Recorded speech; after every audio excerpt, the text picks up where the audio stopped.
Hey traders, welcome to Charts and Coffee. Great to see everyone. Happy Wednesday.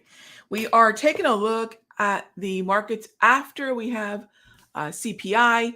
We're looking at really nice follow through, generally in equities, right? That's what we've been talking about all year. This is what we've been talking about for the better part of a year. We're still seeing those uptrends that are worth buying the dip on, right? Every morning, there's two little sticky notes. I wish you could see them. One of these days, we'll have to do a little office tour. Uh, very little. When we have an uptrend, there's two things on my mind. One, relative outperformers. Two, buy the dip.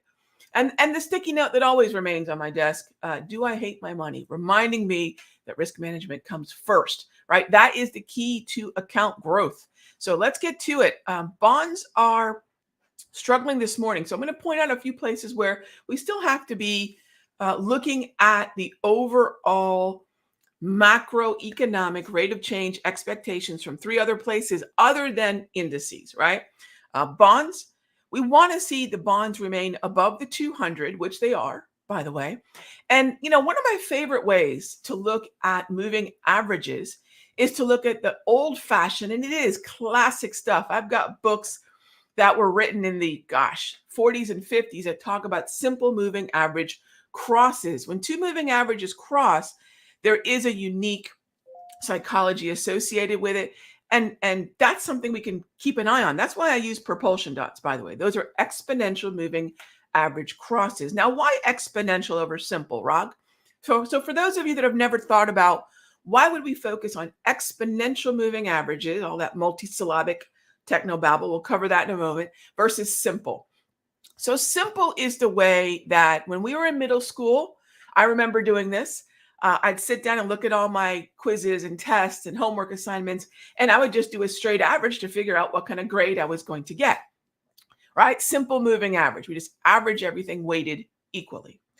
But we know recency bias is a thing. If you've never done any research on cognitive biases, it's very interesting, and it absolutely affects our trading. Recency bias is things that happen more recently or more, lodged in our memory. We react to that data in a more emphatic way. So why not use a moving average that's calculated with that in mind, right? That's what exponential moving averages do. That is why they're superior to simple moving averages. And you're going to get similar location on the chart. You're going to get similar reaction, but it's not about similar. It's about more accurate. And if you haven't ever tried moving average crosses with an exponential, do it or just grab the simpler propulsion tool. That said, you can see these white dots. That's where the moving averages have recrossed, right? We want things that will turn on and turn off. And that's why I love this as well. The cross turns things on and off to let us know that the environment is valid for that moving average or not. Pretty simple, yeah? All right, so as long as we're above those white dots, we're in the bullish hemisphere. And if we're in the bullish hemisphere, bond traders are thinking two main things. Jerome, you're not breaking the economy by waiting till possibly June, maybe later, who knows, to start cutting rates.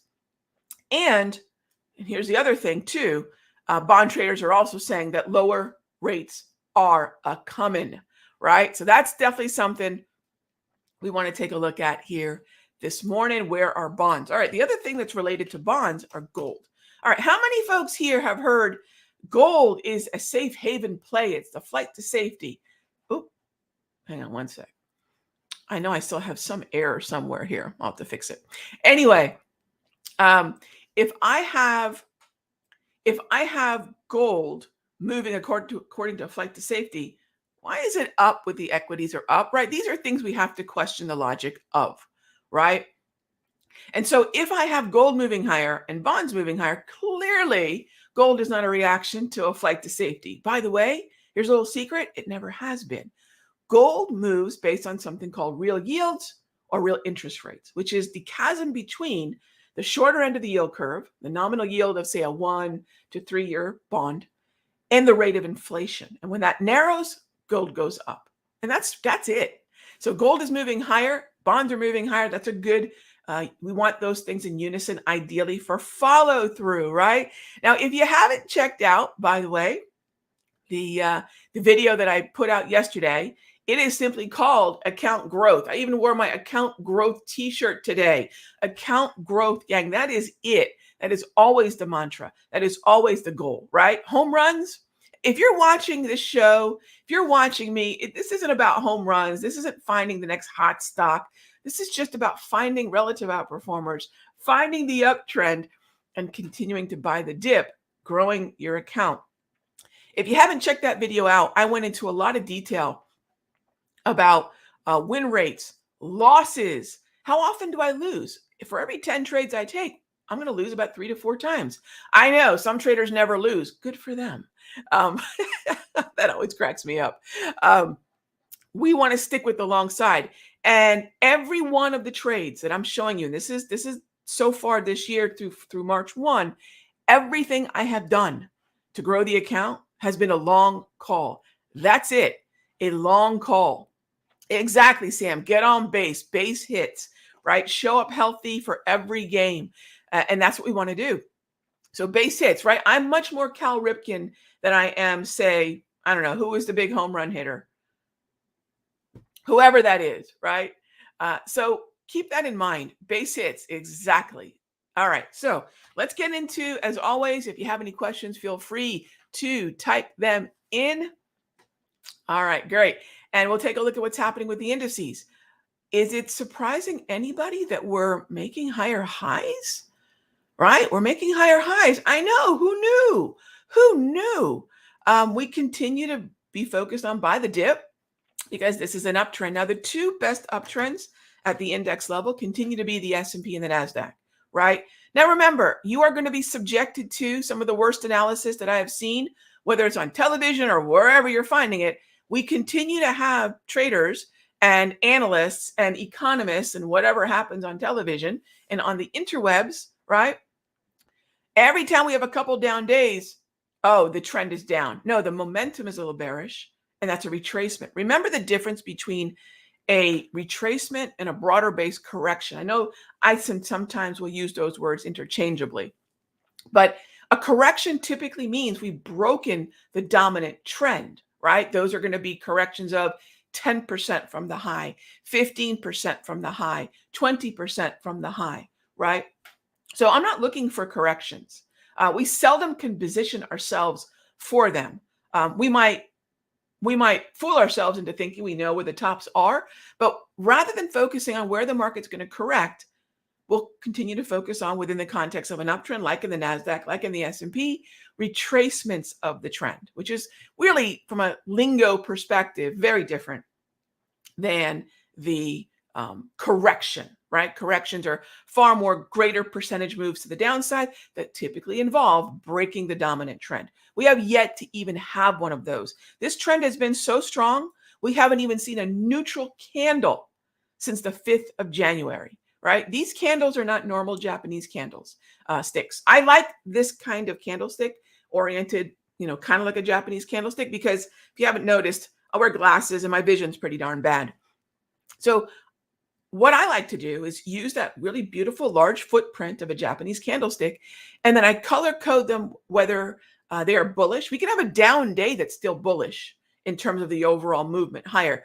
We can have up days, right, that are still bearish within the overall trend. Think Boeing, right, for example. So these are things that if we get the little things right, we get the basic tools that we are making assessments about in terms of what we want to do. If we get that part right, we're going to be in good shape. And that's really it, right? Let's continue to focus on the long side. I prefer the S&P because the S&P is firing on more cylinders. And none of those cylinders really are heavily relying on tech. Remember, of the Magnificent Seven, and by the way, what is the Magnificent Seven? The Magnificent Seven are the number 1 and 2 top weighted stocks in the XLK, XLC, and XLY, and the number 1 weighted stock in the SMH. Those are all NASDAQ stocks. Those are all absolutely influential. When you lift the hood on the NASDAQ and you look at it, it's XLK, XLC, XLY, SMH. Now, when you lift the hood on the S&P, now you get the influence from financials.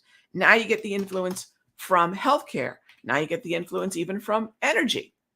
And so let's not rely on just the Magnificent Seven being magnificent. They're not, right? We're down to 3 stocks of that 7 that are still moving higher. So these are little things that we talk about in the Sector Secrets Mastery because sectors matter, right? The sectors matter.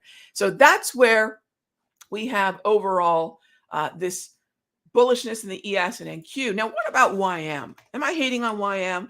I am not. YM has been a wobbly uptrend. And what you're seeing on that large chart on the right is this year, 2024. We are trading 2024, not 2023, not 2022, certainly not 2020 or 2021.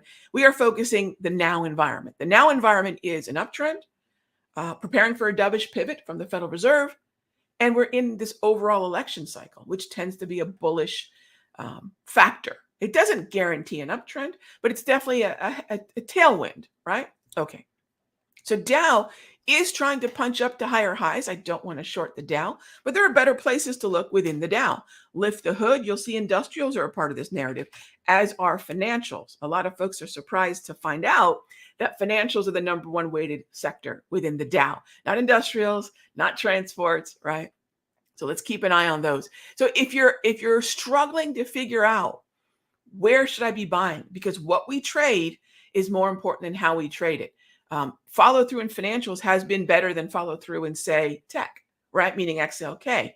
Follow through in industrials has been better than consumer discretionary, XLY. So as long as we can start to pinpoint where the potential for follow through is, that's watch list building, right? That's, you guessed it, account growth. So check out that account growth video back at the Simpler Trading YouTube channel.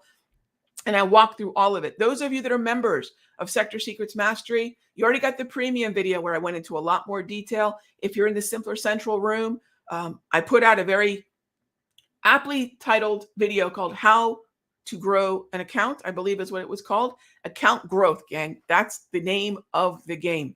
All right. So as always, if you have any questions, type them on in and we'll go from there. Tom asks, thanks, Tom. Tom asks, do propulsion dots act as support and resistance? Oh, absolutely, Tom. So if the logic behind propulsion dots is a moving average cross, and moving averages in and of themselves are, in the context of a trend, support and resistance, then yes, absolutely. But propulsion, in my humble opinion, is actually better than a straightforward simple moving average or even a basic exponential because we're factoring in those moving average crosses, right? Now, if you've taken any of my previous classes, if you're in the Sector Secrets Mastery, I give you the propulsion dots. That's a tool that we've made available to members from the get. So do I have to sneeze? I don't. All right. Okay. So yes, it is support and resistance, but I would go one step further to say that moving average cross element and the propulsion dots appearing and disappearing is a much better way to view the fact that moving averages are not always relevant. There is an exception though. All right, Rog, what is it? There is one exception to the moving average being support and resistance outside the context of a trend, and that is the 200. And that could be the exponential or even the simple. You're going to find that it's going to be a psychological barrier. It's going to be a psychological level that we will notice is watched and is support even in a non-trending environment. So moving averages work better in trend. Almost everything works better in a trend because why? What do trends offer us? They offer us great follow through. Okay. All right. We have the end of the quarter this week. We have triple witching. Absolutely. This is going to be a wonky week. This is the end of something massive, in this case, the first quarter of the year. Now, the end of anything, the end of the day, the end of the week, the end of the month, the end of the quarter, the end of the year, these are all important psychological levels because this is when it is most, well, impactful to those folks who are managing large sums of money. I mean, hundreds of millions, if not more, under management. And they're going to determine what they want to end the quarter as. Remember, statements go out. This is a bit of a report card, if you think about it, right? Folks who are managing other people's money, there's a report card element to this. Yeah. And so what do they want to show their customers? They want to show their customers we're in all the things that are working right now. Yes, you're making money, right? Think about what goes on if you're managing money for other people, where at the end of a quarter or even the end of the month, there's a report card. How is my money growing with you Mr. or Mrs. Money Manager, right? So there's a lot of psychology behind things like that. Not to mention, um, how am I going to prepare for the next quarter? If we're seeing an overall uptrend, right? What does someone who has their money with somebody else want to see?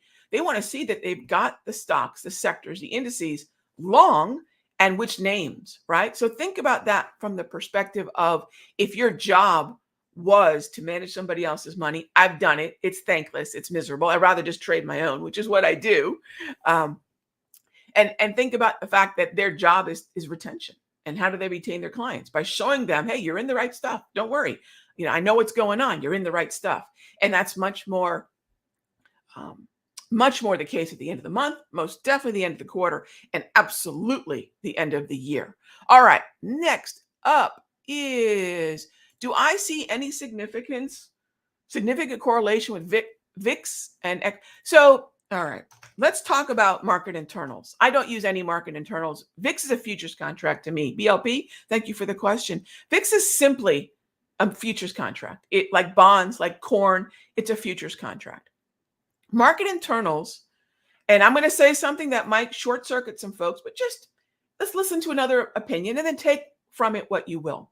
Market internals are inherently wrong. Whoa, Rog, just put it out there. And here is why. So we've talked a lot about, and you can look it up, don't take my word for it. We've talked a lot about high concentration weighting, sectors, and stocks. If you look at the S&P, about 6 names account for nearly 20% of the S&P. Our market internals, tick, trend, any of them, including VIX. VIX is another internal. Are they calculated in the same way? They are most definitely not. So when I'm looking at a market internal, I'm not actually looking at an indicator or a market internal that's constructed in the way of the index. So they're measuring 2 different things. So no, I don't look at VIX at all. Now, as a general rule, if VIX is moving lower or higher, there might be some different opinion. But notice that VIX never trends. It just goes from one end of a range to another. So if VIX were a trending indicator that was correlated, to use your word, BLP, to the broader averages, shouldn't this be in a downtrend? I mean, broader averages are flirting with all-time highs almost every other week, right? So why isn't this in a downtrend? Because VIX is more like a gauge of high and low. And so no, my life is perfectly fine without the VIX. It's usually not accurate because, again, if lower volatility is indicative of, if a lower VIX, VIX, VXX, VX futures is indicative of strength, why isn't this thing in a downtrend? And that's because it's more of a high-low support resistance range. And that's it, right? So I'm not necessarily a big fan of the VIX. I pay very little, if frankly, no attention to any market internal. And I'll tell you this, I find market internals actually not only not helpful, I find them actually a bigger problem because it leads to faulty analysis. All right, next up, Eddie asked, do I recommend that we should focus on just a certain number of stocks and trade it if it goes up or down? No, Eddie. I mean, that's sort of true. Yes, I do believe in focusing on a fairly concentrated group of stocks. But when I say concentrated, I'm looking at about 2 dozen, maybe 3 dozen stocks. That includes sectors, ETFs, right? But as far as traded if it goes up or down, yeah, Eddie, we're going to wait for a dip. JP asks, how long am I usually in trades? It depends on the time frame. Thank you for asking. There are 3 time frames on my layout. Actually 4. The 4th is the weekly, but that's only for position portfolios. That's only for very, very long-term analysis. It cracks me up when traders are in a funny little space, right? Because the word trading and investing are not explained properly. If I'm investing, I'm trying to increase the number of shares that I own in a certain something, and I'm looking at holding this thing for years, if not decades, right? So investing and trading are not nearly the same thing. One is the accumulation of ownership, think Grandpa Buffett. The other is price differential. The level to which traders lean on things like the weekly and the monthly when they're looking at what's going to happen today or tomorrow or for the next week is hilarious, right? Because they're not measuring things based on the time frame and the time horizon that they're focused on. So I try to make that put that in the forefront. All right, what do you mean, Rog? If I'm day trading, do you think I give a rip about what the monthly is doing? If I've got a time horizon of 1 to 3 days, 2 to 10 days, does it really matter what the weekly is doing? It really doesn't, right? The weekly is only going to plot a new candle once a week. Yeah. So whenever anyone's looking at a weekly or monthly, they're looking at a huge time horizon, a long time horizon. What's going to happen over the next weeks, few weeks to months, right? And most of the time, we're here to do what? We're trying to either day trade, take advantage of today trading, or maybe we're looking at a time horizon of 1 to 3 days, short-term swings, or 2 to 10.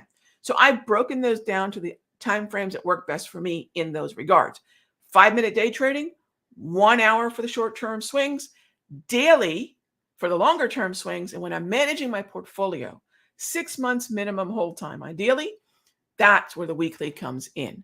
All right. So that's really what I'm thinking about. And where is that question?